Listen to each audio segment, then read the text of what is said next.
I can't tell you what an inspiration it is to be here with you tonight. We are right on the verge again of making history. June the 3rd was fascinating, wasn't it? Yeah. The people of this state, they're awake. They're finally awake. After all of this time, after all of our slumber, after watching liberalism march, we're awake. And on June the 3rd, we stood toe-to-toe with a 42-year United States Senator, and we beat him.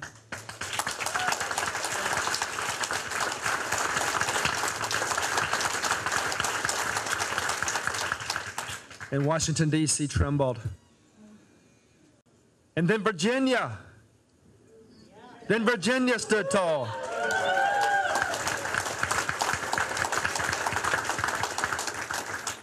They ain't seen nothing yet. We are ready and prepared because we have to be ready and prepared. This moment was thrust upon us.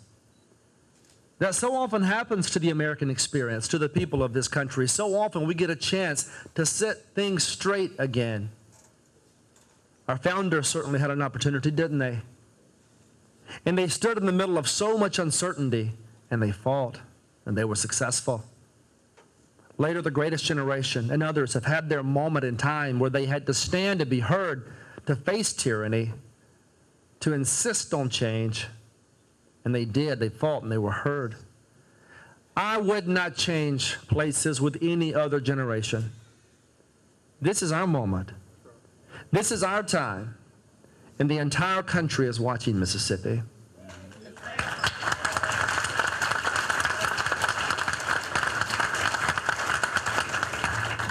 We will not disappoint because we are people of courage. We are people of strength. We know when to say no. We know where to draw the line.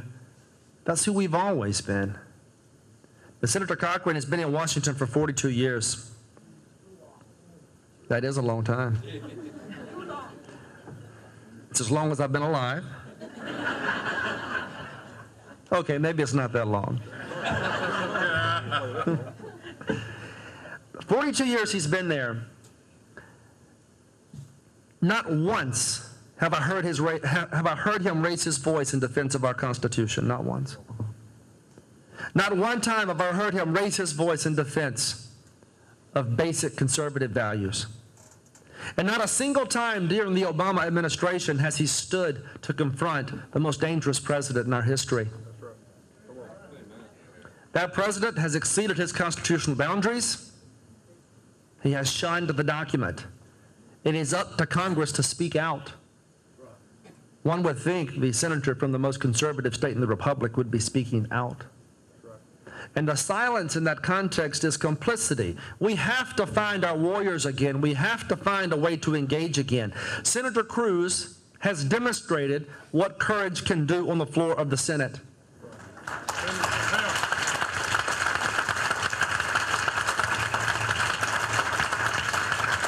Senator Lee from Utah has demonstrated what a voice can do to change not only a state, but a republic. And Rand Paul has as well.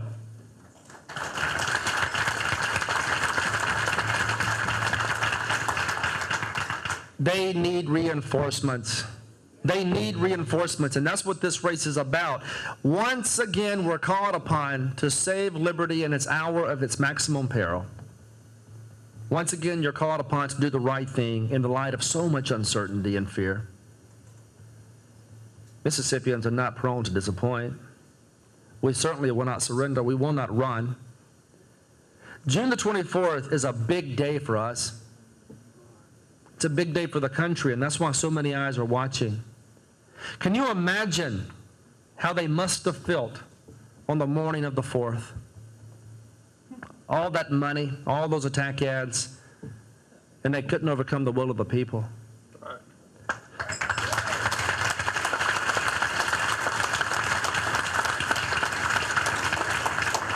Can you imagine how they'll feel on June the 25th?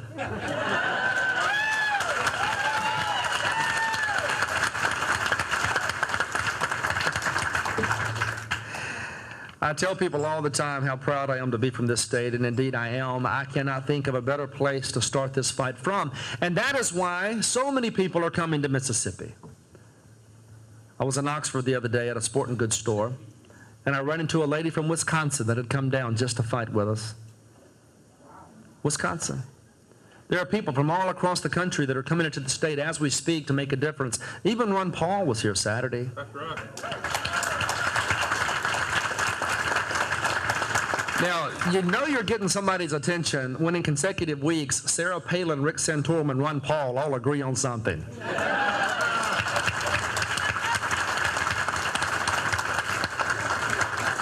And we have been honored to have their endorsements, but they see something not in me, they see it in you. Ladies and gentlemen, this is not about a single individual. I'm frail. I'm tired. Invariably, I will fall by the wayside. But the message of liberty and the message of the Constitution can never fall by the wayside. The people...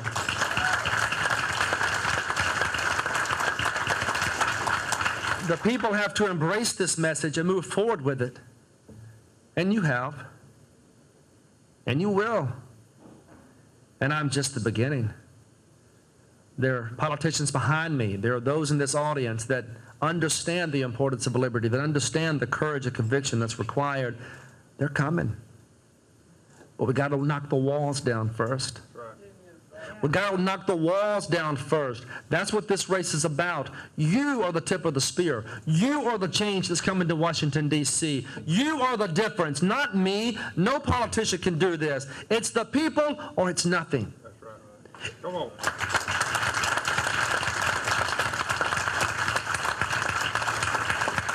It has always been about you. Washington's forgotten that. They spent years wrapped in a cocoon, this self-entitled political aristocracy they've created.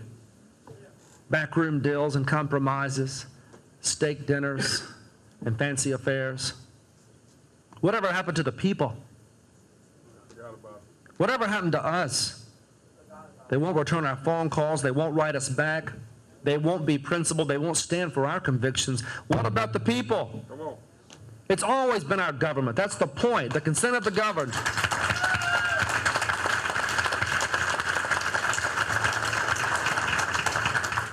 And so my questions to you tonight, as the leaders of this unique experience, is what are you willing to do?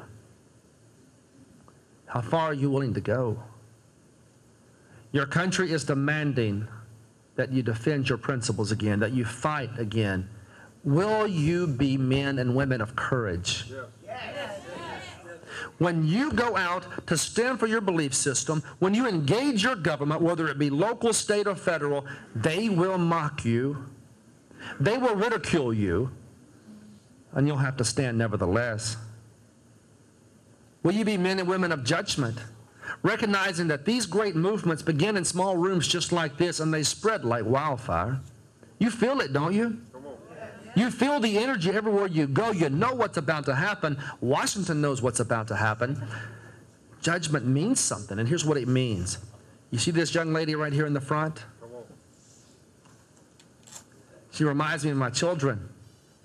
I've got a 2-year-old and a 7-year-old. She is a reminder to you that you have an obligation to your republic.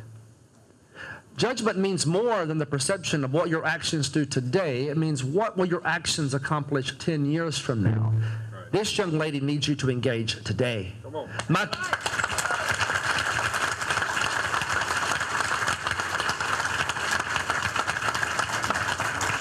2-year-old and my 7-year-old need you to engage today. That's judgment. Number 3, will you be men and women of integrity? The ability to defend yourself, but more importantly, to stand by a friend when they are in need. Integrity means more than what you think. Sometimes it just means a willingness to stand and defend yourself despite your imperfections. I stand here a sinner saved by grace. That's who I am. Flawed.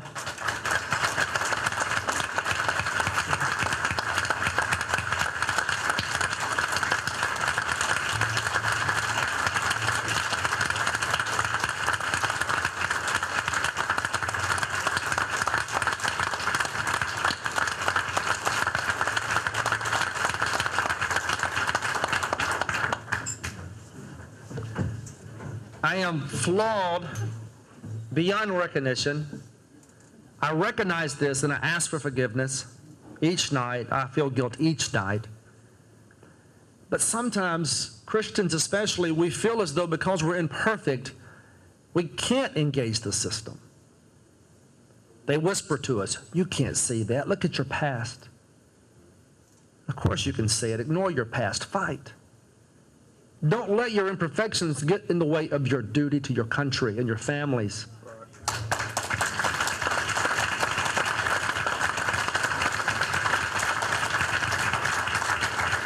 That is true integrity. And here's the hardest part. Will you be men and women of dedication? Yes.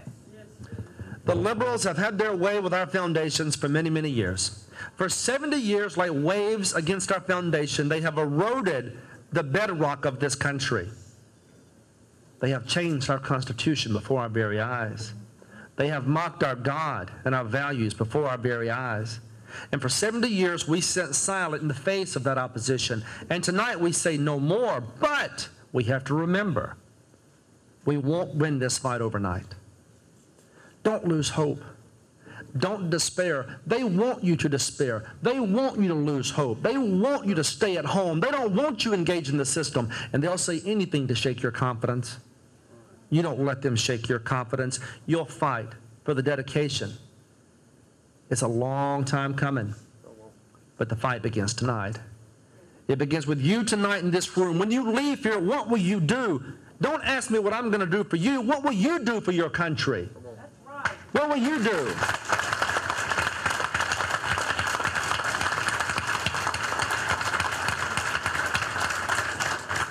I know in my heart we can save it, or I wouldn't have run. These men behind me, these women behind me, you know in your heart you can save it or you wouldn't be here right now. There's hope yet. There's life left in these old conservative legs yet. And we're going to march all the way to Washington, D.C. All right.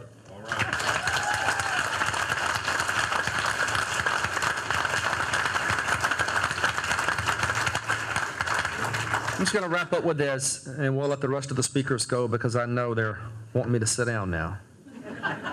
Especially Michael Watson. He wants back up here. He's a good one. I am not one day going to tell my two boys about a once great republic we could not save. That's right. I'm just not. And I will not tell them that in a moment of crisis, their daddy did not enter the fight. This has not been the best 7 months of my life. I had no idea I was such a bad guy till I watched TV. I'd look at Jill and say, Jill, is that me? And she said, yeah.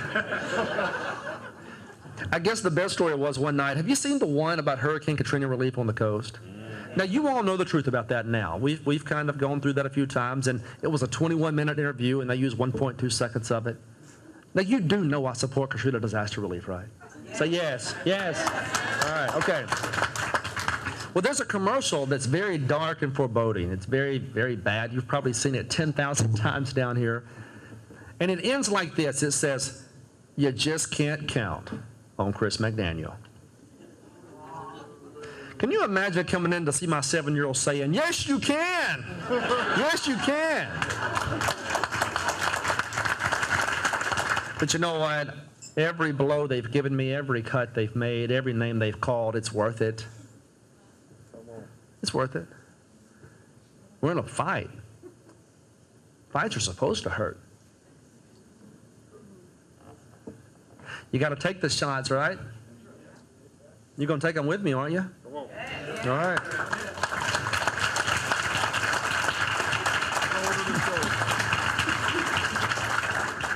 I think he called me a couple of names the other day. Did you hear that? Dangerous? Hey, look at me. Look at me. Do I look dangerous to you?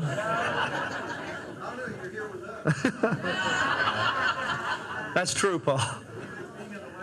No, here's the thing. Here's the thing that was shocking me about that comment. He called me extreme, and he called me dangerous. 2 words he's never used to describe President Obama.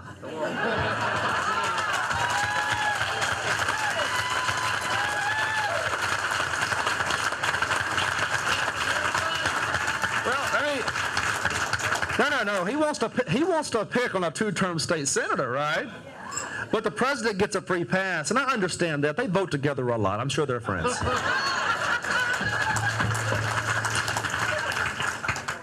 Here's the thing. I respect Senator Cochran, and I like him, but there's nothing at all extreme about wanting to balance a budget. I respect him and I like him, but there's nothing dangerous about adhering to the Constitution and civil liberties. Nothing. I respect him and I like him, but there's nothing dangerous about family values. Nothing. And to those of you that are concerned about Ingalls, which I am as well, I would just suggest that Ingalls has lost 14,000 jobs since he became senator. That's right. 14,000 jobs lost on his watch. That's interesting. I'm going to fight for Ingalls. I'm going to fight for the military. I'm going to make sure they have everything they need. In the military especially, we give them everything they need to be successful on their missions. And then when they come home, we deliver every single promise to those men and women. Every one. They deserve the best health care in the world.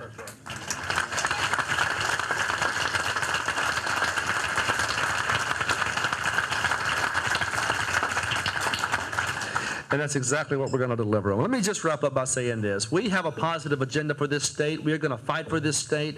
It begins, number one, with one simple idea. We are not going up there to put a Band-Aid on Obamacare.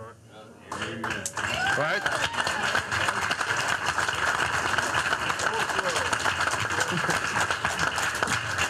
He said, we're going to pull the plug, right? Right? We're going to make sure that every clause, every line, every period is repealed. That's the way where it needs to go. It's a horrible piece of legislation. It has to go. Number two, this country is begging, deserves, because it is time to finally impose term limits on these people.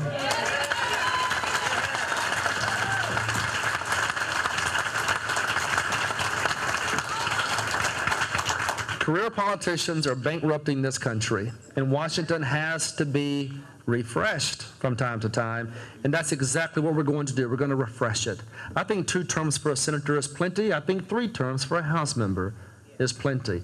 Let's bring them home and be back with their families.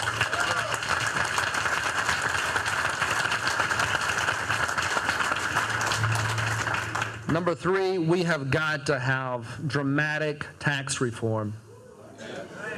The Internal Revenue Code is 3.8 million words long with 60,000 pages to read. No free people should be subjected to something like that.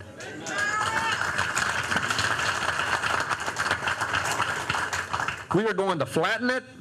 We're going to repeal the marriage penalty. We're going to get rid of the death tax once and for all.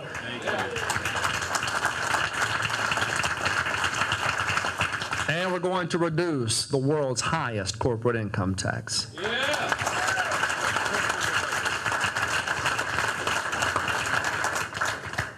And ladies and gentlemen, don't trust politicians to tell you they're going to balance the budget. How many times have you heard a politician tell you he's going to balance the budget? And every time he gets to Washington and he doesn't balance the budget. What Jefferson would have suggested, he would have said, bind him down from mischief with the chains of the Constitution. Right? It's time for a balanced budget amendment to our Constitution. Let's make them balance the budget. And lastly, the idea that certain people or certain companies deserve special or select treatment, that has to be forever eliminated from people who believe reasonably. Corporate cronyism has to end. Bailouts have to end. Carve-outs have to end. The government picking winners and losers, it has to end. We're going to end it once and for all. It's time for fairness and justice again, not special treatment.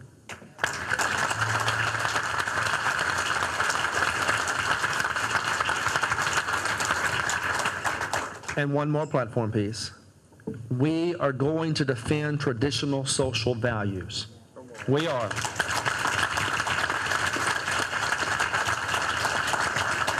There are too many people in this party right now that want to throw out the idea that social conservatism should exist. We are social conservatives. We are fiscal conservatives. We will always be social and fiscal conservatives. It's time to fight for those beliefs and values again.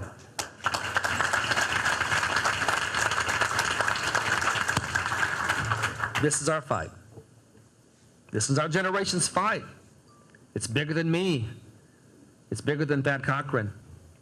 It's the people re-engaging a system that you had once lost, to reclaim your place in your government, to reclaim stability again, to reclaim your Constitution again. We'll do it together, and we're going to fight on to the end, aren't we? That's right. We'll fight them in the classrooms. We'll fight them in the newspapers. We'll fight them with growing confidence and strength in the natural rights of mankind. We will defend our way of life, Mississippi, whatever the cost shall be. We'll fight them in the marbled halls of Congress. We'll fight them in the state capitals. We'll fight them in the cities and in the streets. We'll fight them in the countrysides. We shall never surrender. We shall never surrender.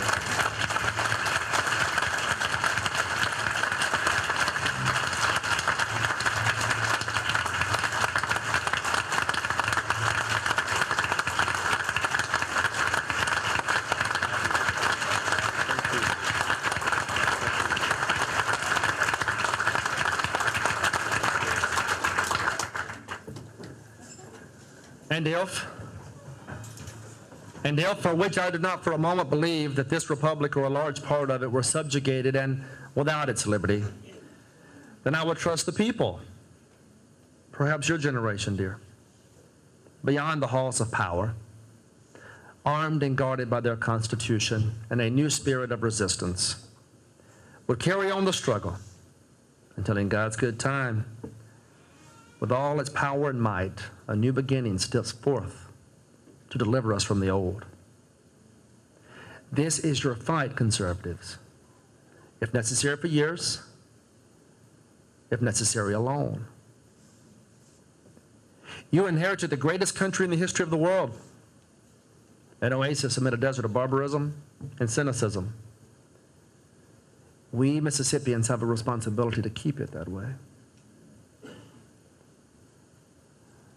Do you feel it?